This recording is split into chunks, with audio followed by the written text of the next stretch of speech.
We specialize in personal and custom-made baskets, bracelets, candles, and more.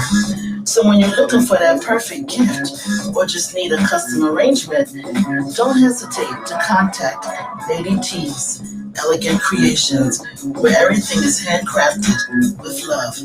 For more information, please call 609-531-1756. All right, welcome back to Let's Get It After Fantastic. First segment talking about the Eagles. And now all of our attention for a while now can be turned to our Philadelphia 76ers, who I am excited about. I know we've all been excited about. And they start out with a 2-0. I think that we have seen a little bit of change. I know there's a lot of question marks still. I think there's some of the same things that we're seeing that I think will be worked out and the kinks will be ironed out with Doc Rivers. I mean, I think that one of the things that I want to talk about is in game one in particular, when they were down in the third quarter, Doc said the game's going to go through Embiid. Mm-hmm. And that, to me, was one of the first moments where I said, Doc's going to be such a difference maker for this team. Mm-hmm. Because I just feel like, nothing against Brett. Brett did his part. But we would have had that same, they would have come out different. And I feel like, Doc said, you know what? No, we're going to go through our big man. We're going to go through our best player. And this is what needs to happen. Mm-hmm. And so, I think that as things go on, we're going to see more. I think we still want to know who's going to really step up and be a scorer for this team besides Embiid. We've seen some nice additions. Seth Curry's been nice. Danny Green's been nice. Howard's been nice off the bench. Tobias is still putting up his numbers, but they're weak and they're quiet numbers. Like the other night, he was 7 of 14 for 17 points, and I was like, okay, that's a nice night, but it's a quiet 17. Well, when you need for the money, yeah, right, for the money, I need him putting up 20 plus a game. Right. But but if he's also scoring only 17 points, they need to be 17 big points. I need him to hit that clutch shot. I need him to be the one who take advantage of when he gets the pass and make a play. He's just so passive, and I don't see that aggressiveness in him. And I think that he's got a spotlight on him like Ben Simmons does because of the money that he makes. But what are your guys' thoughts on the start of the season, Coach? They're 2-0, which is always a good way to start. They're struggling right now against Cleveland with Embiid out. But it's good. I'm critical, but I have to remember they had a shortened training camp, mm-hmm. a whole new system, whole new coaching staff. So I have to remember all that kind of stuff. I agree. Tobias isn't really showing what we were hoping he would show. Seth Curry's been a pleasant surprise, I think. Ben, I'm gonna come back to Ben. I think I'm gonna eat my words a little bit on Shake Milton. He's been playing pretty solid. He's been real solid. He's been solid. I'm very interested to see what's gonna happen with Matisse. He's barely playing at all. So that was really interesting to me. And some people were saying he should be in the starting lineup. And he barely, I think the first game, I think he played 5-6 minutes, something like that. I know last night he got in when they started to pull away, they put him in, and Knicks came back, he took him right back out. So that's interesting to me. But Ben, and I love Ben Simmons, one of my favorite players in the league. He's not doing what I think he needs to do in order for this team to be successful against the better teams. He's still too passive. He's not looking to score. He's doing a great job. He gets in the lane, and then he looks to just dump it off to somebody. I'd be okay if he's kicking out to shooters for three. But if you're not gonna shoot the easy shot, don't pass it to this guy who's right next to you. Finish. So I don't know. That's I guess my thing that's troubling me with the Sixers right now is I don't see the difference in Ben, and Tobias is not really stepping up the way we hoped to. They need time to gel. That's kind of what I'm seeing. I think first of all, I think that the biggest difference maker I see is Doc Rivers. Absolutely. Again, and we talked about this before. It's just something with the voice, man, the bravado, the bass, and plus the experience as a player. You know what I'm saying? So, he could have those honest conversations where maybe Brett tells you something you like, it's almost like maybe Jalen Rose taking advice from Skip Bayless and Skip, you know what I mean? Remember, he was like, yo, listen, what you average? 0.3? Right. Like, come on, like, you know what I'm saying? But the one thing about Tobias is going to be his project, okay? And one of the language that he said that I thought was critical, and I was like, yo, you know what? This is why I like Doc Rivers. He said, you know what? Tobias tries to do too much. And when he does that, he gets into trouble. He just needs to do what he could do. And that's it. But he's been lost. But we're going to get him back on track. Okay? So that was the plan. I was like, yo, you know what? That's it. That's the problem I have with Tobias. It's not the fact that I maybe dislike him terribly as a player. I just don't like when he tries to do one-on-one stuff. That's not your game. So what does he do? Like, what do you think that is? Well, do what you do. What does Tobias do? I think that, you know, he can score. I'm like, does he do that? Does he do it?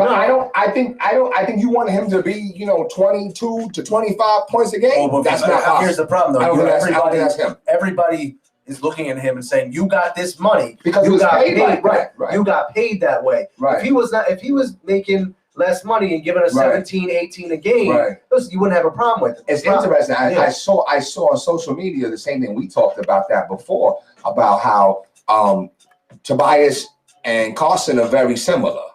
You know what I'm saying? Because they've robbed the bank, but they haven't delivered. Now I know that makes you cringe a little bit, Randy, and it's okay. Well, you can't. I mean, to me, you can't compare Carson Wentz and Tobias Harris. But I understand the point. Why? Because I still think. What the hell is the difference? No, because at the end of the day, you know what I'm saying? At the end of the day, why not? Okay, because at the end of the day, and I'm not going to go back into this, but at the end of the day, Carson. Because look, Carson got paid, and you're right, and Carson got paid, and Tobias got paid, but Carson still was a key part of that Super Bowl championship. You know what's coming, right? You know what's coming. You got to understand too. For me to be where I'm at in my recovery and my therapy with Carson, you know, at some point I'm going to revert back. But either way, go ahead though. So I think that's like the biggest difference maker. But then also I wrote that point down. You know what? Doc said something that was interesting. See, I think it's all philosophy. You know what I'm saying? How you look at things. So he said, yo, listen, if we scoring 127 points and the other team scoring 110 points, you shouldn't be figuring out like, oh, okay, where these 127 points come from. As long as you scored 127 points, right. That's what really matters. So with that being said, like, I do think Ben needs to be aggressive enough to win, especially in the playoffs. That's where I need him to. That is what we're all concerned about. To take that J. So I think that you should start doing it now. I don't care if you miss, but at least get in the habit of taking that J. Because the game is going to slow down. You know it is. Yeah. And you're gonna have to produce. So he's going to get shut down in the playoffs. Like, I mean, you know, you're going to have a top defender on him. He's not going to be able to create in the playoffs the way he's able to now. Game 1. Was it game 1? Game 2 was the Knicks, right? Yes. So I thought Embiid looked weak. Yeah, he didn't. He looked weak. Yeah. I didn't really watch him. He's out tonight. And that's why I wasn't like, I haven't even both games. I haven't been like, yeah, like this is it. Like, yeah. At no point. I thought you could see something formulated. But then you watch some of the other games, and you're like, yeah.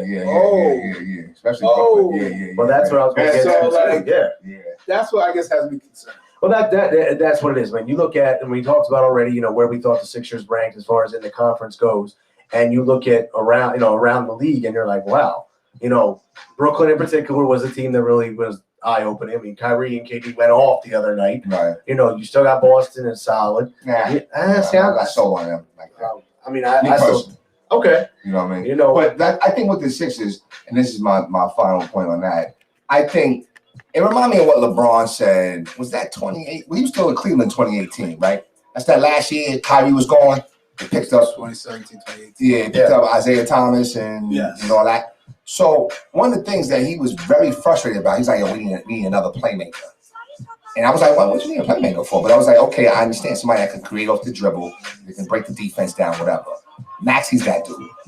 He needs to get more time. I don't know anybody else on that team that can really break down that defense like that. I agree. I think and that's one of the problems I see when I talk about, like when I talk about the Sixers, I'm not talking about the regular season. They're going to be in the playoffs. Yeah. They're going to be a competitive team in the playoffs. So that's what I kind of always look towards is what's going to happen, or even in big games, like or against better teams, like. When you play, I think Brooklyn's a bad example because I don't think they play any defense. But when you're playing Boston, when you're playing Milwaukee, you're not going to score 127 points, guys. Sure, right. And we're gonna have to figure out who is going to score other than Embiid. Right. And so I don't know. I guess that's just what has me. These other teams look. They look good. I can't even front. But still no James Harden. I don't care. He had 44 and 17. Okay, that's tough. James came out and basically showed I can score. I was thinking about you. I wasn't going to bring it up. But you know what? What I took from all of that is what he always does. In the guts of the game, Oh, wait a minute. turn the ball over. Turn it over. Come on. That's not indicative of him. Yeah, 44 And 17. 17. Yes. And he was getting some big shots last. And guess what? And when it mattered the most, you fumbled. So if you put the team that he played with the other night, if you put them, no John Wall, no DeMarcus Cousins, no Eric Gordon, right? And you have the Blazers team, who some people are saying going to be a top 3-4 team in the West, and took them to the limit. Yeah, true indeed. I True indeed. mean, But they didn't play well though, right? Dame hasn't played well yet. Yeah. So I mean, like CJ went off though, right? CJ had 44 too. You know what I'm saying? But Dame didn't play well. I mean, I still don't think you need. That's the way James Harden has to play for him to be effective. He has to have the ball in the hand all the time. He has to dominate the ball. Now you think about it. They were competitive last night. They almost didn't won the game. That's without John Wall and DeMarcus Cousins. So now when you start integrating them into the squad, now can James now defer?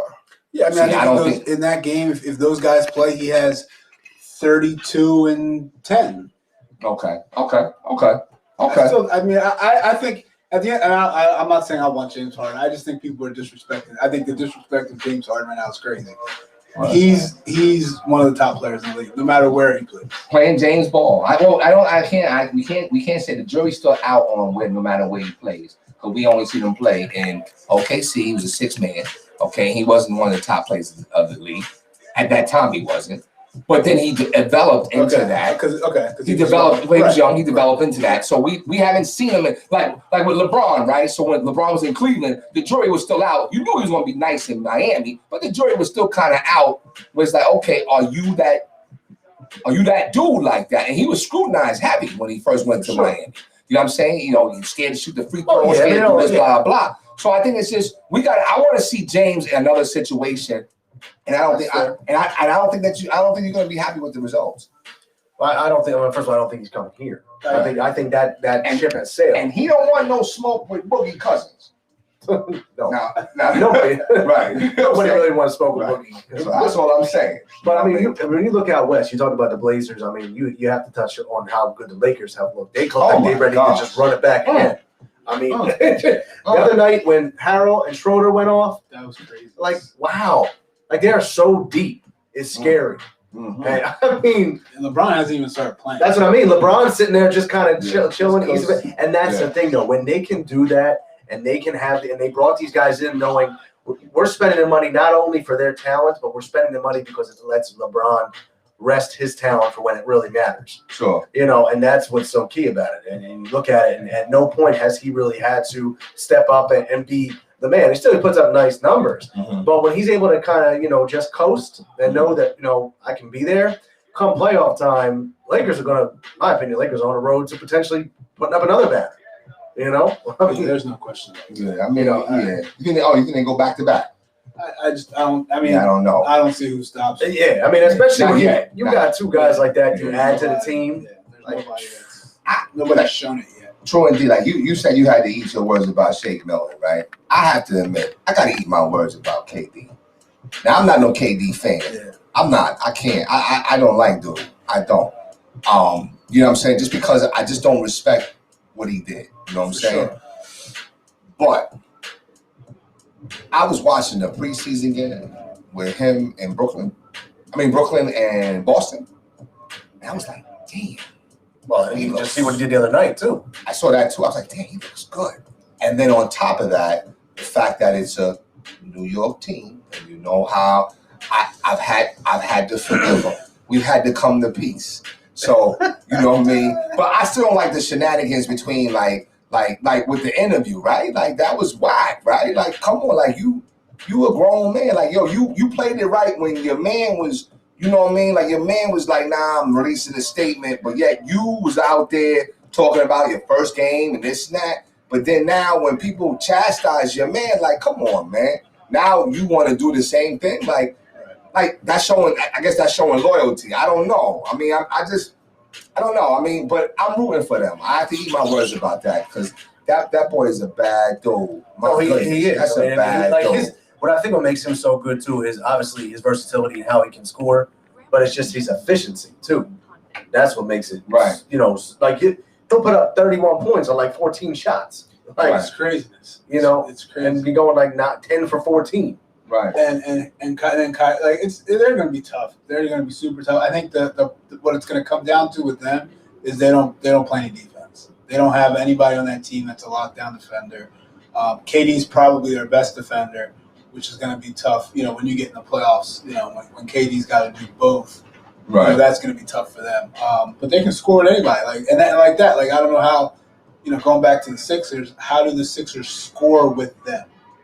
You know, that's going to be interesting. How do you score with them? And how do you match up with them? Like, you know what I mean? They got a lot of weapons. Yeah, they have a lot. You know, I mean, you still got Dinwiddie there, and you know they were. Levert is that dude? Yeah, and he's not even right. and that's the thing that's the thing that as a Sixers fan too, you know, we look at and we say, how do we match up against these teams in the playoffs? Nobody, like you said, Coach, nobody's concerned about about the Sixers getting in the playoffs. Right. No one's concerned about them being in them. It's just okay. So we've been there, and the whole point of bringing in Doc and you know seeing development was getting us over the hump. You know, and I think that's you know what the issue is right now. I don't know. So we shall see, but you know, we got a long season ahead. So yeah, it's going to be interesting, man. And I think Doc will figure some things out. I think they have a great coaching staff. Absolutely. But you know, then you look at teams like Miami, who a lot of people thought, you know, they did so well in the bubble, they're going to come back.